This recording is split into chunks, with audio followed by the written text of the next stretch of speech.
তো এই গল্পের শুরুতে আমরা দেখতে পারি জংউ নামের একটা লোককে, যে কিনা 10 বছর জেল খাটার পরে আজকেই জেল থেকে বেরিয়েছে। আসলে 10টা বছর অনেক বেশি সময়।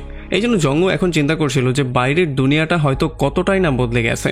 আমরা জানতে পারি জংউ আগে প্রফেশনালি একজন গ্যাংস্টার ছিল, আর 10 বছর আগে সে তার এন্টি গ্যাংয়ের অনেকগুলো মেম্বারকে একসাথে মারার জন্যই তাকে এই 10 বছরের শাস্তি দেওয়া হয়েছিল। আর এখন সে নিজেও জানে না সে 10 বছর পরে জেল থেকে বেরিয়ে কোথায় যাবে, কি করবে। যদিও 10 বছর আগে আন্ডারওয়ার্ল্ডের দুনিয়াতে জংউ একটা বিশাল বড় নাম ছিল, তাকে অনেকেই ভয় পেত, তার নাম শুনলে সবাই কাঁপত। কিন্তু এখন জংউর মনে হচ্ছে যে এই পুরো 10টা বছরে যেহেতু অনেক কিছুই বদলে গিয়েছে, হয়তোবা তার নামটাও মাটির সঙ্গে মিশে গিয়েছে, মানে এখন আর কেউ তাকে হয়তো মনেও রাখেনি। তবে যখন সে জেল থেকে বাইরে বেরিয়ে চলে আসে, তখন সে দেখতে পারে এখানে তার জন্য একটা দামি গাড়ি ওয়েট করছিল। এটা দেখার পরে সে ক্লিয়ারলি বুঝতে পারে যে হয়তোবা এইটা তার এক্স ক্রাইম পার্টনারই দিয়েছিল। আর যখন সে গাড়ির মধ্যে ভালো করে চেক করে, তখন সে জানতে পারে তার এক্স পার্টনার এই গাড়িটা তাকে গিফট দিয়েছে। আর এটা দেখার পরে সে এটা ক্লিয়ারলি বুঝতে পারে যে আসলে তার নামটা মাটির সঙ্গে মিশে যায়নি, হয়তোবা আন্ডারওয়ার্ল্ডের দুনিয়াতে এখনও তাকে মানুষ ভয় করে। আর তখন এদিকে আমরা জুরাই নামের একটা লোককে দেখতে পারি, যে কিনা আজ থেকে 10 বছর আগে জংউর ক্রাইম পার্টনার ছিল। আসলে এই 10 বছরে সে অনেক বড় একজন গ্যাংস্টার হয়ে গেছে, আর সে ইল্লিগাল ওয়েতে অনেক বেশি টাকাও ইনকাম করে ফেলেছে। যদিও জুরাই সমস্ত ইল্লিগাল কাজগুলোই করত, তবে তার সবচেয়ে বড় কাজ ছিল জোর করে মানুষের সম্পত্তি দখল করা। আর আমরা জানতে পারি সে এই সমস্ত কাজগুলো করার জন্য যেই কোনো কিছু করতে পারে, মানে তার মধ্যে নীতি নৈতিকতা বলতে কিছুই নেই। আসলে যদিও জুরাইও জংউকে একটা নতুন গাড়ি গিফট করেছে, তবে জংউ জেল থেকে বাইরে বেরিয়ে চলে এসেছে, এই জিনিসটা জুরাইও একেবারেই হজম করতে পারছিল না। এটা সবচেয়ে বড় কারণ হচ্ছে 10 বছর আগে তারা দুজন ক্রাইমের পার্টনার ছিল। এখন সে ভয় পাচ্ছে যে জংউ না আবার তার কাছে এসে এই পুরো 10 বছরের হিসাব কিতাব চেয়ে তার কাছ থেকে তার ভাগের অংশ দাবি করে বসে। এই জন্য সে তাকে মনে মনে হেট করা শুরু করে দিয়েছিল। তবে হেট করার পেছনে আরও একটা কারণও ছিল। সে জানতো যে জংউ খুবই ভালো একজন মানুষ, মানে যদিও সে খারাপ কাজগুলো করে, তবে তবুও সে কখনোই কারো ক্ষতি করার ট্রাই করে না। কিন্তু অন্যদিকে জুরাইও হচ্ছে এমন একটা বদমাশ যে কিনা তার কাজ করার জন্য যে কোনো কিছু করতে পারে। যে কারো রেপ, যে কারো মার্ডার, এমন কোনো হীন কাজ নেই যেটা সে করেনি, মানে তার মধ্যে বিবেক বলতে কিছুই নেই। এই জন্য তাদের দুজনের মধ্যে সবসময় লেগেই থাকে। যাই হোক, এখন আমরা দেখতে পারি জুরাইও এই সমস্ত ব্যাপারগুলো রাইজু নামের একটা লোকের সঙ্গে শেয়ার করছিল।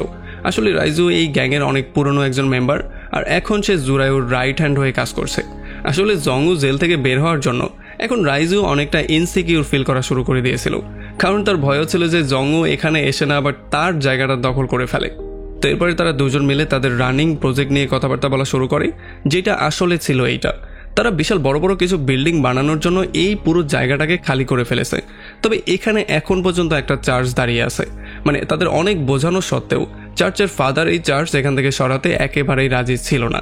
এই জন্য জুরাইও রাইজুকে ওয়ার্ডার দিয়ে বলে দেয় যে 2 দিন সময় আমি তোমাকে দিলাম, এই 2 দিনের মধ্যে যেই কোনো ওয়েতে এই চার্চটাকে এখান থেকে সরাতেই হবে। তো এখন এই কাজটা করার জন্য তারা মাইক নামের একটা লোককে হায়ার করে। আমরা জানতে পারি মাইক হচ্ছে একজন সাইকোপ্যাথ, যে কিনা মানুষদেরকে মেরে অনেক বেশি মজা পেত। তাছাড়া মানুষদেরকে মারার জন্য সে প্রতিদিনই নতুন নতুন টেকনিকের ইউজ করতো। এখন সে এসে চার্চের ফাদারের সঙ্গে মিট করে আর তাকে বলে যে আমি জীবনে অনেক অনেক বেশি পাপ করেছি, এখন আমি আপনার সামনে সমস্ত পাপগুলো স্বীকার করব, মানে আমি কনফেশন দেব। আর তাছাড়া আমি সেই পাপগুলোর কথাও স্বীকার করব যেই পাপগুলো আমি একটু পরে করতে যাচ্ছি। এখন যদিও ফাদার এগুলো শোনার পরে ক্লিয়ারলি বুঝতে পারে যে এই লোকটার মাথায় সমস্যা আছে, তবে সে এই জিনিসটা বিশ্বাস করতে চাইছিল না যে এত ভোলাবালা দেখা একটা লোক কাউকে মারতে পর্যন্ত পারে। এখন যখন তারা দুজন এখানে কথাবার্তাই বলছিল, তখনই ইয়াং নামের একটা মেয়ে চলে আসে। আসলে আমরা জানতে পারি ইয়াং হচ্ছে গিয়ে মাইকেরই ক্রাইম পার্টনার, তারা দুজনে একসাথে সমস্ত ক্রাইমগুলো করে। ইয়াং এখানে এসে চার্চের মধ্যে একটা বোম রেখে দিয়ে চুপচাপ চলে যায়। আর তখন মাইক ফাদারের কাছে সমস্ত দোষগুলো স্বীকার করে, আর সে যে এখন তাকে মেরে ফেলবে এই ব্যাপারটাও স্বীকার করে। এইটা বলেই সে তাকে পেটানো শুরু করে। আর একটু পরে আমরা দেখতে পারি চার্চের মধ্যে বিশাল বড় একটা ব্লাস্ট হয়ে যায়, যেই জন্য পাদ্রির পাশাপাশি এই চার্চটাও জ্বলে পড়ে ছারখার হয়ে যায়। তবে যেহেতু সময় থাকতে মাইক বাইরে চলে এসেছিল, এই জন্য তার জীবনটা কোনো রকমে সেভ হয়ে যায়। এদিকে আমরা দেখতে পারি জং চলে আসে তার 10 বছর পুরনো গার্লফ্রেন্ড মিং এর সঙ্গে মিট করতে। আসলে আমরা জানতে পারি 10 বছর আগে তাদের বিয়ে করার প্ল্যানিং ছিল, তবে মিং কোনোভাবেই তাকে বিয়ে করতে চাইছিল না, এই জন্য কারণ সে একজন গ্যাংস্টার ছিল। মিং তাকে সবসময় বুঝিয়ে বলতো যে এই সমস্ত রাস্তাগুলো ছেড়ে একটা ভালো কাজ করার জন্য, কারণ সে কোনোদিনও এই জিনিসটা মেনে নিতে পারবে না যে তার হাজব্যান্ড একজন গ্যাংস্টার। এই জন্য জংও তাকে প্রমিস করেছিল সে সমস্ত কাজগুলো ছেড়ে দিবে, তবে নানান কারণে নানান ঝামেলার জন্য জং এই কাজগুলো কোনোভাবেই ছাড়তে পারছিল না। আর হঠাৎই একদিন যখন সে তার রাইভাল গ্যাংয়ের অনেকগুলো মেম্বারকে মেরে ফেলে, তখন তার 10 বছরের জেল হয়ে যায়। আর এই বিগত 10টা বছর যাবৎ মিং তার সাথে কোনোদিনও কন্ট্যাক্ট করারও ট্রাই করেনি। এখন আমরা দেখতে পারি পুরনো সেই সমস্ত ভুলগুলোর জন্য জং অনেক বেশি লজ্জিত ছিল, এই জন্য সে মিংয়ের কাছে মাপ চাওয়া শুরু করে। তবে মিং এই জিনিসটা বুঝতে পারছিল না যে জনকে তার মাপ করে দেয়া উচিত কি না। এই জন্য সে বলে যে চলো আমার সঙ্গে চলো, তোমাকে একটা জিনিস দেখাতে চাই। তো এরপরে তারা দুজন চলে আসে একটা ডান্স ক্লাবের মধ্যে। এখানে আমরা দেখতে পারি অনেকগুলো বাচ্চা মেয়ে ডান্স করছিল। এখানে মেইন একটা বাচ্চা মেয়ের দিকে ইশারা করে তাকে বলে যে এই মেয়েটা হচ্ছে আমাদের মেয়ে। আর তখন এই ব্যাপারটা আমরা জানতে পারি যে আজ থেকে 10 বছর আগে যখন জংও জেলে গিয়েছিল তখন তার গার্লফ্রেন্ড মিং প্রেগনেন্ট ছিল। তবে যেহেতু তার এই সমস্ত কর্মকাণ্ডের জন্য মিং তার উপরে প্রচণ্ড রাগ করেছিল, এই জন্য সে তার থেকে এই জিনিসটা লুকিয়েছিল। এখন মিং তাকে বলে যে যদি তুমি আমাদের দুজনকে আপন করে পেতে চাও তাহলে এই গ্যাংস্টারের দুনিয়া থেকে তোমাকে সম্পূর্ণ বিদায় নিতে হবে, মানে এই কাজগুলো তোমাকে সম্পূর্ণরূপে বাদ দিতে হবে। এখন এই সমস্ত ব্যাপারগুলো শোনার পরে জংও যদিও একটু শক্ট হয়ে গিয়েছিল, তবে সে এই জিনিসটা চিন্তা করে হ্যাপি ছিল যে 10 বছর পরে হলেও মিং এখন পর্যন্ত তার জন্য ওয়েট করছে আর তার ভুলগুলো শুধরানোর একটা দ্বিতীয় সুযোগ দিয়েছে। তো এরপর একটা ফ্ল্যাশব্যাক সিনে আমাদেরকে দেখানো হয় সেই দৃশ্যটা যেই কারণে জংকে 10 বছর জেল কাটতে হয়েছে। আসলে আমরা জানতে পারি তাদের রাইভাল গ্যাংয়ের সঙ্গে মিলে তাদের গ্যাংয়ের কিছু মেম্বার কাজ করা শুরু করেছিল।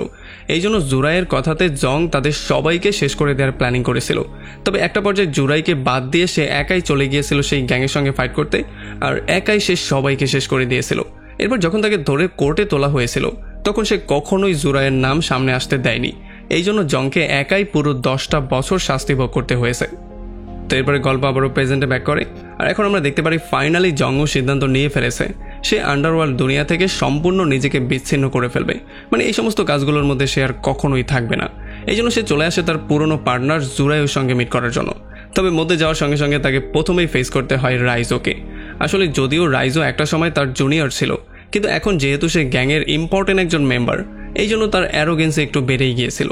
সে জংওকে অপমান করার ট্রাই করে, তার পাওয়ার দেখানোর ট্রাই করে।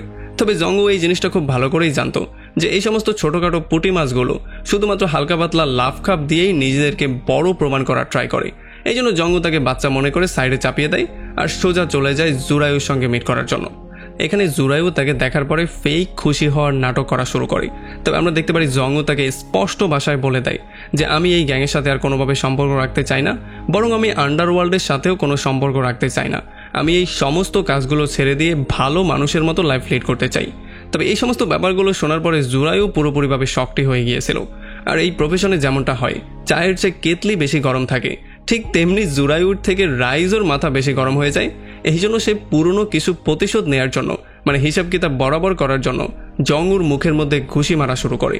যদিও জংউ চাইলে 2 সেকেন্ডের মধ্যেই তার খেলা এখানেই শেষ করে দিতে পারত, তবে জংউ এই জিনিসটা খুব ভালো করেই জানতো যে এই সমস্ত চামচাদের পেছনে যদি সে সময় নষ্ট করে তাহলে সে তার আসল লক্ষ্যে কোনোদিনও পৌঁছাতে পারবে না, মানে সেই গ্যাং থেকে বেরোতে পারবে না।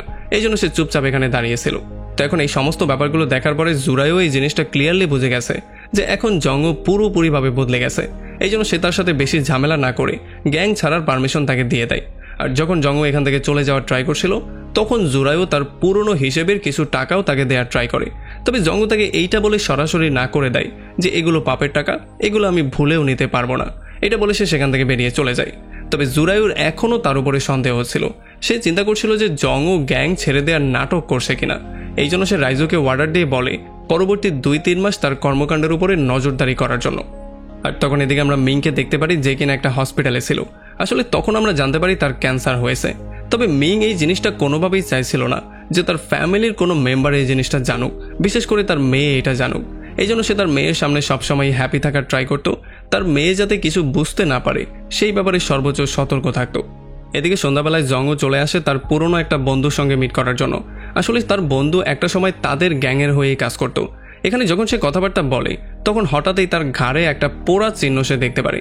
আর যখন এটার ব্যাপারে সে তাকে জিজ্ঞেস করে তখন সে বলে যে আজ থেকে 2 বছর আগে যখন আমি গ্যাংটা ছেড়ে দিয়েছিলাম তখন জুরাইউর লোকজন আমাকে মেরে ফেলার ট্রাই করেছিল, তবে কোনো রকমে আমি তাদেরকে ফাঁকি দিয়ে চায়নাতে পালিয়ে গিয়েছিলাম।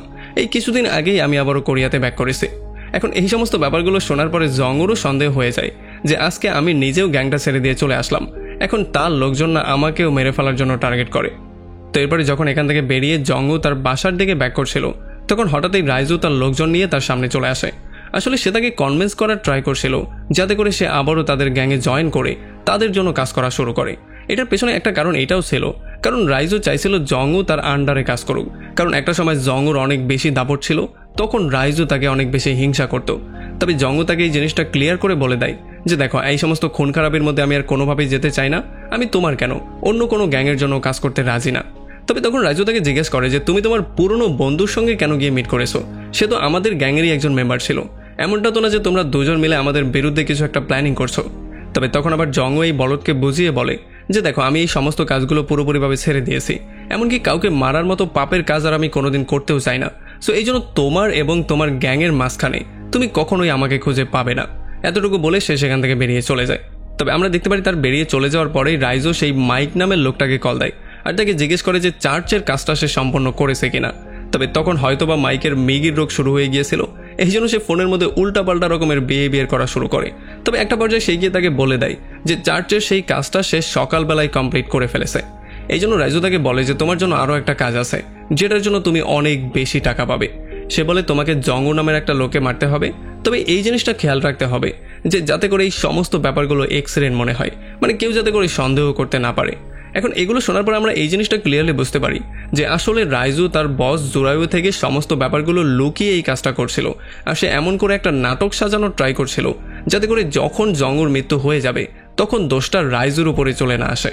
তো এরপরে পরদিন সকালবেলা জং চলে আসে তার গার্লফ্রেন্ড মিংয়ের সঙ্গে মিট করার জন্য, যাতে করে সে যে গ্যাংস্টারের দুনিয়া ছেড়ে দিয়েছে এই ব্যাপারগুলো সে তাকে বুঝিয়ে বলতে পারে।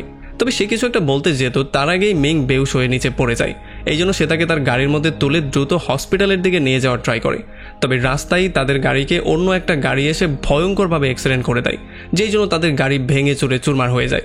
আর তখন আমরা দেখতে পারি আসলে তাদেরকে অ্যাক্সিডেন্ট করা লোকটার অন্য কেউ ছিল না, এটা ছিল সেই মাইক নামের লোকটা যার সঙ্গে তার বন্ধু ইয়াংও ছিল। এখন এই অ্যাক্সিডেন্টে যদিও জংয়ের তেমন কোনো ক্ষতি হয়নি, তবে তার গার্লফ্রেন্ড অনেক বেশি আহত হয়ে গিয়েছিল। যদিও মাইক চাইছিল তার গাড়িকে আরও কয়েকবার অ্যাক্সিডেন্ট করতে যাতে করে সে জংকে পুরোপুরিভাবে শেষ করে ফেলতে পারে, তবে যেহেতু আশেপাশে অনেকগুলো লোক জড়ো হয়ে গিয়েছিল এই জন্য সে দ্রুত সেখান থেকে পালিয়ে যাওয়ারই সিদ্ধান্ত নেয়। এরপরে জং তার গার্লফ্রেন্ডকে নিয়ে দ্রুত হসপিটালে চলে আসে, তবে হয়তোবা তখন অনেকটাই দেরি হয়ে গিয়েছিল, অনেক বেশি রক্তক্ষরণের জন্য মিংয়ের সেখানেই মৃত্যু হয়ে গিয়েছিল। এখন এই সমস্ত ব্যাপারগুলোতে জংয়ের মাথা প্রচণ্ড গরম তো হয়ে যায়, তবে সে এই জিনিসটাও জানতো যে তার যেই ফ্যামিলিটা সে স্টার্ট করতে যাচ্ছিল সেই ফ্যামিলিটা আস্তে আস্তে করে ডিস্ট্রয় হয়ে যাচ্ছে, আর এখন তার মেয়ের সে ছাড়া আর কেউই নেই। এই জন্য সে চলে আসে তার মেয়ের সঙ্গে মিট করার জন্য, কারণ এখন তার মেয়েকে তার মা সম্পর্কে বলতে তো হবেই, বরং তার নিজের সম্পর্কে সমস্ত ব্যাপারগুলো ক্লিয়ার করে বলতে হবে। কারণ যদি সে এমনটা করতে না পারে তাহলে হয়তো তার মেয়ে অন্য কিছু মনে করে ফেলবে, আর হয়তো বা তার জীবনটাও নষ্ট হয়ে যেতে পারে। এই জন্য যখন সে তার মেয়ের সঙ্গে মিট করতে তার বাসার সামনে চলে আসে তখন হঠাৎই মাইক একটা রাইফেল নিয়ে চলে আসে আর জংয়ের উপরে পাগলের মতো গুলি করা শুরু করে। এখন কোনো রকমে জং এই গুলি থেকে নিজেকে তো সেভ করে ফেলে, তবে যখন মাইক আবার জংকে মারার জন্য যায় তখন সে মাইকের উপরেই ওভার পাওয়ার্ড হয়ে যায় আর তাকে আচ্ছা রকম ধোলাই করে বন্দি করে ফেলে। এদিকে যখন জং মাইকের ধোলাই করছিল তখন অন্যদিকে মাইকের বন্ধু ইয়াং চলে আসে মিনের বাসায়, আর সে মিনের মেয়েকে কিডন্যাপ করে সেখান থেকে নিয়ে যায়। আর এদিকে মাইকও মিনকে কল দিয়ে এটা বলে দেয় যে তোমার বন্ধু মাইক এখন আমার আন্ডারে আছে, সো আমার মেয়ের কোনো ক্ষতি করার ট্রাই ভুলেও করবে না, তাহলে তোমার বন্ধুকেও শেষ করে দেয়া হবে। আর এরপর আমরা দেখতে পারি জং মাইককে নিয়ে একটা নিরিবিলি জায়গায় চলে আসে আর তাকে ধোলাই করে তার মেয়ের সম্পর্কে জিজ্ঞেস করা শুরু করে, মানে তার মেয়ের অ্যাড্রেসটা জানার ট্রাই করে। তবে মাইক তাকে কিছুই বলছিল না। আর যখন জং মাইকের এই সাইকোপ্যাথওয়ালা বিহেভিয়ার দেখতে পারে, মানে পাগলের মতো উল্টাপাল্টা বিহেভিয়ার দেখতে পারে, তখন তার মাথা আরও বেশি গরম হয়ে যায়। একবার তো সে তাকে মেরে ফেলারই ট্রাই করছিল। তবে তখন আবার মাইকের ফোনে তার বন্ধু ইয়াংয়ের কল চলে আসে আর তার বন্ধু ইয়াং তাকে এটা ক্লিয়ার করে বলে দেয় যে যদি তুমি তোমার মেয়েকে জীবিত পেতে চাও তাহলে আমার বন্ধু মাইককেও তোমাকে জীবিত ফেরত দিতে হবে। এখন আমরা দেখতে পারি তারা বন্দীদেরকে অদল বদল করার একটা প্ল্যানিং করে। তবে তখন আবার মাইকের ফোনে রাইজো কল দেয় আর রাইজোর কলটা দেখার পরে জংয়ের মাথা প্রচণ্ড গরম হয়ে যায়। সে বুঝতে পারে এই সমস্ত ব্যাপারগুলোর পেছনে রাইজোর হাত আছে। এই জন্য সে তার মেয়েকে খুঁজতে খুঁজতে রাইজোর অফিসেই চলে আসে। যদিও রাইজোর লোকজন তাকে থামানোর অনেক ট্রাই করছিল, তবে সে তাদের সবাইকে ধোলাই করে খুব সহজেই রাইজোকেও তার কন্ট্রোলে নিয়ে নেয় আর তাকেও সে ধোলাই করা শুরু করে। সে রাইজোকে পানির মধ্যে চুবিয়ে চুবিয়ে জিজ্ঞেস করে যে আমার মেয়েকে তুমি কোথায় লুকিয়ে রেখেছো, আমার মেয়ের অ্যাড্রেস তুমি এখনই দিবে। তবে আমরা দেখতে পারি রাইজো তাকে বারবার করে বলছিল যে আমি তোমার মেয়ে সম্পর্কে কিছু জানি না, আমি তো এই লোকটাকে তোমাকে মেরে ফেলার অর্ডার দিয়েছিলাম, এর মধ্যে তোমার মেয়ে কোথা থেকে চলে আসলো এটা তো আমি নিজেও জানি না। আর এই সমস্ত ব্যাপারগুলো শোনার পরে জং এটা ক্লিয়ারলি বুঝতে পারে যে তার মেয়ে সম্পর্কে শুধুমাত্র মাইক আর ইয়াংই জানে, রাইজো এই সম্পর্কে তেমন কিছুই জানে না। তবে তখন আবার রাইজোর লোকজন জংয়ের উপরে ফায়ারিং করা শুরু করে, মানে তাকে মারার ট্রাই করে। তবে জং এই সমস্ত ফাইটের মধ্যে বেশি ইনভলভ না হয়ে তার গাড়িতে বসে থাকা মাইককে নিয়ে সেখান থেকে দ্রুত বেরিয়ে চলে আসে। কারণ এখন মারামারির মধ্যে ইনভলভ হয়ে সে একেবারেই সময় নষ্ট করতে চায় না, কারণ এখন তার প্রধান উদ্দেশ্য হচ্ছে তার মেয়েকে সেভ করা। আর তখন এদিকে আমরা দেখতে পারি মাইকের বন্ধু ইয়াং জংউর মেয়েকে লুকানোর জন্য একটা সিক্রেট লোকেশনে চলে আসে। প্রথমে সেই মেয়েটাকে একটা মুরগির খাঁচার মধ্যে বন্দি করে আর বাইরে একটা কুকুর রেখে দিয়ে চলে যায়, যাতে করে যদি ভুলেও এই মেয়েটা বাইরে বের হওয়ার ট্রাই করে তাহলে কুকুর তাকে ছেড়ে বেড়ে খেয়ে ফেলে, আর এই ভয়েও যাতে এই মেয়েটা বাইরে বেরিয়ে না আসে। তবে এই মেয়ের রিয়াকশন দেখে আমরা এটা ক্লিয়ারলি বুঝতে পারি যে এখন পর্যন্ত সে এই জিনিসগুলোই বুঝে উঠতে পারছে না যে তার সাথে এই সমস্ত ব্যাপারগুলো কেন হচ্ছে। তাছাড়া তার মায়ের যে মৃত্যু হয়ে গেছে সেই ব্যাপারটা সম্পর্কেও সে জানে না, আর তার বাবা যে জং সেই ব্যাপারটা তো সে জানেই না। এদিকে জং মাইককে নিয়ে একটা গ্যাস স্টেশনে চলে আসে, আর এখানে মাইককে গাড়ির মধ্যে রেখে দিয়ে সে ওয়াশরুমে গিয়ে তার ক্ষতস্থানে মলম লাগানো শুরু করে, মানে রাইজোর সঙ্গে মারামারি করতে গিয়ে যে আঘাত সে পেয়েছে সেগুলো ঠিক করার ট্রাই করে। আর এতে করে মাইক একটা সুযোগ পেয়ে যায় আর সে দ্রুত গাড়ি থেকে বেরিয়ে পাশের স্টোরে চলে যায় আর এখান থেকে খাবার দাবারের জিনিসগুলো নিয়ে খাওয়া শুরু করে। এখানে সুযোগ পেয়ে গেলেও মাইক পালিয়ে যাওয়ার ট্রাই করে না, কারণ তার হাত পা বাঁধা অবস্থায় ছিল। যদি সে কোনো রকমে একটু দূরে চলেও যেত তবুও জং তাকে গিয়ে ধরেই ফেলতো। আর এরপরে জং ইয়াংকে কল দিয়ে কোথায় আসতে হবে, কখন আসতে হবে এবং কিভাবে তারা বন্দীদেরকে অদল বদল করবে সেই ব্যাপারে একটা প্ল্যানিং করে ফেলে। এদিকে যখন জুরাই জানতে পারে রাইজো প্ল্যানিং করেছিল জংউকে মারার জন্য, তাও আবার তাকে না জানিয়ে, তখন সে তাকে আচ্ছা রকম করে ধোলাই করা শুরু করে, কারণ সে তার প্ল্যানিংয়ে সফল তো হতে পারেই নি, বরং জংউর জন্য তার অফিসেরও 12টা বেজে গেছে। এই জন্য সে তাকে ধোলাই করে লাস্ট একটা সুযোগ দেয়। সে বলে যে তোমার ভুলটা শুধরানোর এইটাই তোমার হাতে শেষ সুযোগ, তুমি যত দ্রুত সম্ভব জংউকে খুঁজে বের করে তাকে সেখানেই শেষ করো। এদিকে আমরা দেখতে পারি জং সেই লোকেশনের দিকে যাওয়া শুরু করে যেই লোকেশনে তাদের দুজনের মিটিং করার কথা ছিল। আসলে জং চাইছিল যে কোনো ওয়েতে মাইককে দিয়ে তার মেয়েকে সেভ করতে। তবে অন্যদিকে আমরা দেখতে পারি মাইকের বন্ধু ইয়াং এর প্ল্যানটা একটু ভিন্নই ছিল। সে তার সঙ্গে মিট করতে যাওয়ার আগে সেলফমেড কিছু বোম বানিয়েছিল, যাতে করে এই বোমগুলোর ব্লাস্ট করিয়ে সে জংকে ধোকা দিয়ে তার বন্ধু মাইককে সেখান থেকে ফ্রি করতে পারে। মানে সে চাইছিল সাপও মারতে আবার লাঠিও না ভাঙতে, মানে মেয়েটাও যাতে তার হাতে রয়ে যায় আর তার বন্ধু মাইকও সেভ হয়ে যায়। তবে সে হয়তো এই জিনিসটা জানতো না যে সে কার সাথে পাঙ্গা নিতে যাচ্ছিল। তো এরপরে যখন জং ফাইনালি সেই লোকেশনে এসে ইয়াং এর জন্য ওয়েট করা শুরু করে, তখন মাইক তাকে ডিস্টার্ব করার জন্য তাকে একটার পর একটা সাইকোপ্যাথ গল্প বলা শুরু করে। আর একটু সুযোগ পাওয়ার পরেই সে গাড়ির দরজা খুলে দৌড়ে পালিয়ে যাওয়ার ট্রাই করে। আর ততক্ষণে এখানে ইয়াংও চলে এসেছিল আর তারা দুজন মিলে জংকে ফাঁকি দিয়ে পালিয়ে যেতে কিছুটা সফলও হয়ে যায়। তবে জংও তাদেরকে ফলো করা শুরু করে, কিন্তু আমরা দেখতে পারি ইয়াং ফুললি প্রিপারেশন নিয়ে এসেছিল। সে একটার পর একটা বম জংয়ের গাড়ির উপরে মারা শুরু করে। তবে তাদের এই প্ল্যান প্রোগ্রাম সমস্ত কিছুই জং ফেল করে দেয় আর একটা সময় তার গাড়ি দিয়ে অ্যাক্সিডেন্ট করে তাদের দুজনকে সে ধরেই ফেলে। তবে আমরা দেখতে পারি তারা দুজন নিজেদেরকে এতটাই চালাক মনে করত যে এখানে ধরা পড়ে মার খাওয়ার পরেও তারা তার মেয়ের সম্পর্কে কোনো তথ্যই দিচ্ছিল না। এই জন্য জংও তার কাঁধের মধ্যে গুলি করে দেয় আর এতে করে তারা দুজন অনেক বেশি ভয় পেয়ে যায়, কারণ এখন তারা এটা ক্লিয়ারলি বুঝে গিয়েছে যে এই লোকটা আমাদেরকে মারতেও পারে। আর তখন এদিকে আমরা দেখতে পারি জংউর মেয়ে আস্তে আস্তে করে সেই খাঁচা থেকে বাইরে বেরিয়ে চলে আসে। আর যখন সে একটু সামনে আগায় তখন সেখানে থাকা সেই কুকুরটাও তাকে ফলো করা শুরু করে। তবে যখন জংউর মেয়ে দৌড়ে সেখান থেকে পালিয়ে যাওয়ার ট্রাই করছিল, তখন এই কুকুরটা ভয়ঙ্কর রূপে এসে তার উপরে আক্রমণ করার ট্রাই করে। তবে একেবারে শেষ মুহূর্তে এখানে একটা অপরিচিত লোক এসে সেই কুকুরটাকে মেরে তাকে কোনো রকমে সেভ করে। এখন এই লোকটাকে দেখার পরে জংউর মেয়ে একটু স্বস্তির নিঃশ্বাস ফেলে, কারণ তার মনে হচ্ছিল যে হয়তোবা এই লোকটা তাকে সেভ করার জন্য এসেছিল। তবে আসলে ব্যাপারটা এমনটা ছিল না। এই লোকটা ছিল রাইজোরই একটা সিরিয়াল কিলার, যাকে কন্ট্যাক্ট দেওয়া হয়েছিল জংউর পাশাপাশি মাইক এবং ইয়াংকেও শেষ করে দেওয়ার জন্য। তবে এতক্ষণে মাইককে নিয়ে জংও এই পর্যন্ত চলে এসেছিল। তবে এই লোকটাকে দেখার পরে মাইক তাকে ভুল বোঝা শুরু করে। তার মনে হচ্ছিল যে হয়তোবা জংওকে মারার জন্য এই লোকটা তাকে সাহায্য করবে, এই জন্য খুবই ক্যাজুয়ালি সে তার সাথে বিহেভ করা শুরু করে। তবে একটু পরেই সে তার এই ভুলটাকে ভেঙে দেয়। সে তার মাথায় জোরে একটা বাড়ি মেরে দেয়, যেই জন্য মাইক এখানে বেহুশ হয়ে পড়ে যায়। আর এরপরে সে গিয়ে ফেস করে জংওর সঙ্গে। তবে এই লোকটার সঙ্গে মারামারিতে জেতা জংওর জন্য এতটাও ইজি ছিল না, কারণ এই লোকটা ছিল একজন ট্রেন ফাইটার। এই জন্য সে জংওকে আচ্ছা রকম করে ধোলাই করে তাকে পুরো আদমরার মতোই করে ফেলে। তবে একটা পর্যায়ে গিয়ে জংও তার থেকেও নিজের পেছন ছাড়িয়ে ফেলে, মানে তাকেও সে কোনো রকমে মেরেই ফেলে। এরপর সে সময় নষ্ট না করে তার মেয়েকে সেভ করতে চলে যায়। আর যখন তার মেয়েকে খাঁচা থেকে বের করে সে এখান থেকে চলে যাচ্ছিল, তখন আমরা দেখতে পারি সঠিক সময় পেয়ে মাইকও এই বিল্ডিং থেকে পালিয়ে চলে গিয়েছিল। তবে যখনই জং বাইরে আসছিল তখনই এই বিল্ডিংয়ের মধ্যে ব্লাস্ট হওয়া শুরু হয়ে যায়। আর এই ব্লাস্ট থেকে বাঁচার জন্য জংও তার মেয়েকে নিয়ে সেখানে বানানো সুইমিং পুলের মধ্যে লাফ দিয়ে দেয়। আর তখন এদিকে আমরা দেখতে পারি মাইক আর ইয়াং জংউর গাড়িটা নিয়ে সেখান থেকে পালিয়ে চলে আসে। আসলে সেই বিল্ডিংটা ব্লাস্ট করা থেকে এই কারটা চুরি করার প্ল্যানিংগুলো করার পরে, মানে সফলভাবে সম্পন্ন করার পরে তারা দুজন অনেক বেশি হ্যাপি ছিল। তবে তাদের এই খুশি বেশিক্ষণ টিকতে পারে না। খুব শীঘ্রই একটা বড় গাড়ি এসে তাদের গাড়িটাকে অ্যাক্সিডেন্ট করে দেয়, যেই জন্য তাদের গাড়িটা উল্টে যায় আর তারা দুজন অনেক বেশি আহত হয়ে যায়। আর তখন এই ব্যাপারটা আমরা জানতে পারি যে এই গাড়িটাকে অ্যাক্সিডেন্ট করার লোকটা আর অন্য কেউ ছিল না, সেটা ছিল রাইজো নামের সেই লোকটা।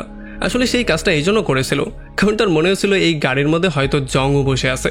তবে যখন সে গাড়ির কাছে এসে মাইক আর ইয়ংকে দেখতে পারে তখন সে অনেক বেশি আপসেট হয়ে যায়। আর এবার সে মাইককে জিজ্ঞেস করে যে জনুর সাথে তুমি কি করেছো। তখন মাইক হাসতে হাসতে বলে যে জনু এবং তার মেয়ে তাদের দুজনকেই আমি শেষ করে দিয়েছি, এখন তুমি আমাকে দ্রুত হসপিটালে নিয়ে যাও আর আমার যেই বাকি টাকা আছে সেটাও আমাকে পেমেন্ট করে দাও। তবে এগুলো শোনার পরে রাইজও তাকে নিয়ে হাসা শুরু করে।